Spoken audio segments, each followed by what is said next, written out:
dua. Hai semuanya, kita dari kelompok 2. Nama aku Zaskia Putri Apsari dari program studi Hubungan Internasional dengan NPM 240 440 10 132. Halo, saya Zakia Rehana dari Prodi Akuntansi dengan NPM 240 130 146. Halo, aku Bunga Kartika Prameswari dari Prodi Akuntansi dengan NPM 240 130 10206. Halo semua, perkenalkan nama aku Maisa Dita Stelova dari program studi Administrasi Publik dengan NPM 2404 10 115. Halo semua, perkenalkan nama saya Alisa Kaila dari Prodi Manajemen 2401 2010 205. Halo, saya Sylvia Hiria dari Prodi Administrasi Publik dengan NPM 240 410 10 326. Halo, saya Rosi Fardisa Islam dari program studi manajemen dengan NPM akhir 390. Halo, saya Rini Nurlaini dari Prodi Manajemen dengan NPM 2401 20 155. Assalamualaikum warahmatullahi wabarakatuh. Halo semuanya, selamat datang di episode terbaru kita menyelami identitas Indonesia, budaya, agama, dan gesekan sosial. Kali ini saya bersama rekan saya Sasi. Nah, hari ini kita punya diskusi yang menarik nih tentang kebudayaan Indonesia dan yang sudah disebutkan Alisa tadi.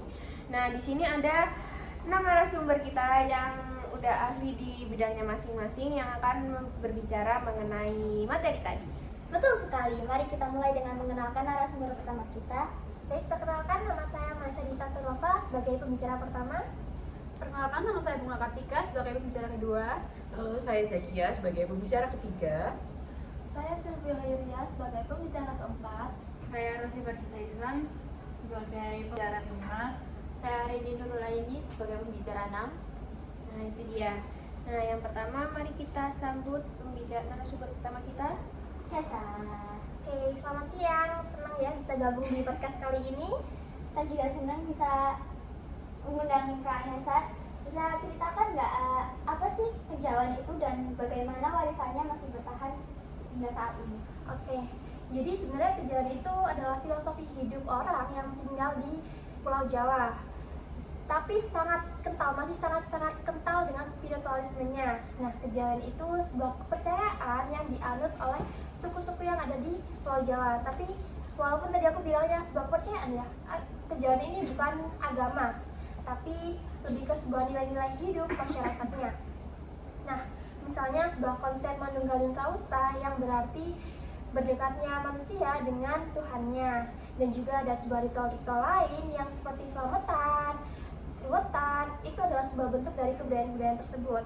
Nah, meski kejawen ini sudah banyak dipengaruhi oleh agama-agama lain seperti Islam, tapi kejawen ini masih tetap hidup, terutama di masyarakat pedesaan. Menarik juga ya ternyata kejawen itu. Lalu kita punya Bunga sebagai seseorang yang tertarik dengan sejarah Islam ya. Bunga, bagaimana Islam masuk dan berbaur dengan budaya lokal menurutmu? Oke, terima kasih atas kesempatannya. Jadi menurut saya Islam itu masuk melalui jalur perdagangan. Nah, para pedagang Arab dan Mujarab ini membawa Islam dengan pendekatan yang lebih lunak. Oleh karena itu Islam dapat diterima dengan baik dan secara bertahap di Nusantara. Nah, salah satu strategi yang berhasil yaitu dengan tidak menghapus budaya lokal, melainkan dengan mengisinya dengan nilai-nilai Islam. Contohnya adalah seperti wayang kulit yang menceritakan tentang kisah Mahabharata, namun diadaptasi dengan ajaran Islam. Oh, jadi bisa dibilang Islam di Indonesia itu sangat kontekstual ya, kayak menyesuaikan dengan budayanya di tempat itu gitu ya. Ya, betul sekali. Itu yang membuat Islam di negara Indonesia ini berbeda dengan negara lain, seperti di Timur Tengah yang lebih ketat dalam beberapa hal. Nah, dari sudut pandang budaya lokal dan agama, kita beralih ke perspektif sosial. Zakia sebagai aktivis perdamaian, bagaimana Anda melihat gesekan antara budaya agama dan di Indonesia? Oke,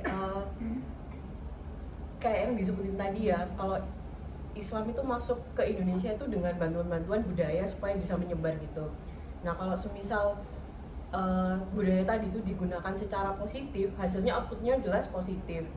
Tapi bakalan beda lagi kalau misalnya cara menanggapi atau cara menerapkannya itu negatif gitu. Misalnya kayak adanya gesekan, bakalan jadi ada gesekan-gesekan antara budaya dan agama tadi. Mungkin contoh kasusnya kayak pembangunan rumah ibadah agama lain di mayoritas agama lain juga gitu. Kan mereka itu kan membela budaya mereka itu mengatasnamakan agama Islam. Padahal kan agama Islam sendiri itu kan agama yang rahmatan lil alamin ya. Jadinya dari situ sih harus ada dialog tentang pemahaman budaya sama agama gitu. Oh, benar juga. Pemahaman lintas budaya dan agama memang penting ya. Nah, kita juga punya Sylvie sebagai orang yang banyak memiliki konflik sosial. Bagaimana menurut pandangan Anda? Jadi kalau kita bicara tentang gesekan budaya agama di Indonesia, seringkali yang terjadi itu adalah akibat adanya politik identitas. Dalam beberapa kasus perbedaan agama dan budaya dijadikan sebagai alat untuk memecah belah pada masyarakat, terutama saat pemilu, seperti kejadian contoh yang ada di Ambon dan Poso kemarin. Itu misalnya adalah contoh di mana isu agama dimainkan oleh elit politik dan berujung pada kekerasan massal. Jadi politik identitas ini memainkan peran yang cukup besar ya dalam memperkeruh suasana gitu. Ya begitu. Makanya kita harus lebih berhati-hati dengan retorika yang membela masyarakat berdasarkan identitas primordial seperti suku, agama, atau ras. Oh gitu ya. Lalu bagaimana nih kita bisa mencegah konflik ini? Mungkin bisa memberikan pandangannya. Jadi pendidikan adalah kunci. Kita harus mengajarkan generasi muda bahwa perbedaan itu suatu yang normal dan bahkan indah.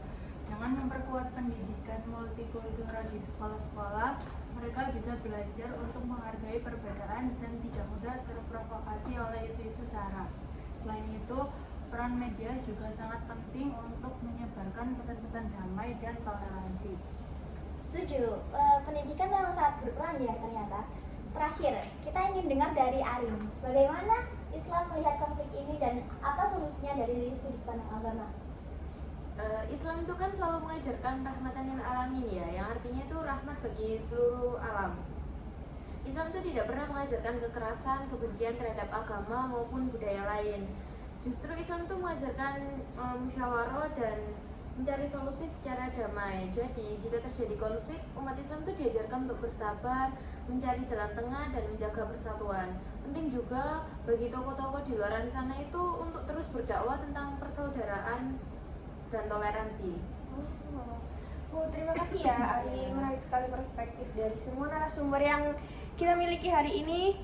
Nah, sebelum kita tutup, adakah pesan-pesan singkat dari masing-masing pembicara kita hari ini? Dari Kak Enda dulu deh yang bicara pertama. Oke, jadi kata-kata hari ini ya guys ya. Oke. Mari kita lestarikan budaya dengan tetap menghargai sebuah perbedaan. Oke.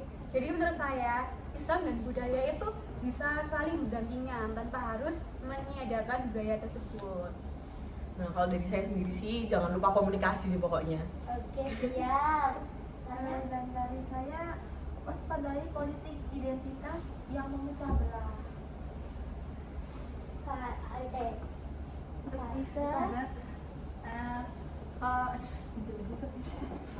Dari saya, pendidikan multikultural adalah investasi bagi masa depan yang lebih damai.